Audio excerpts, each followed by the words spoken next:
hajian almarhum kapungkur eta teh almarhum sa cepros ngamalkeun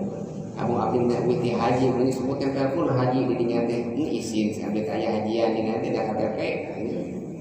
da eta teh kada ditempelkeun nu kitu teh iai kada tempelkeun itu nya nu umroh oge yang disebut haji tergantung haji haji bahaya eta teh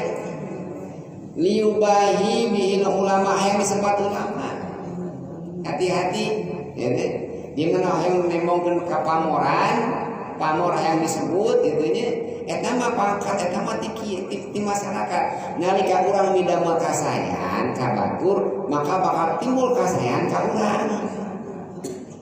upami abdi nyanyakeun ibu-ibu maka ibu bakal midamel kasayan ka abdi. Nah para kiai para ulama diharapkan ke masyarakat. Nah sabab para ulama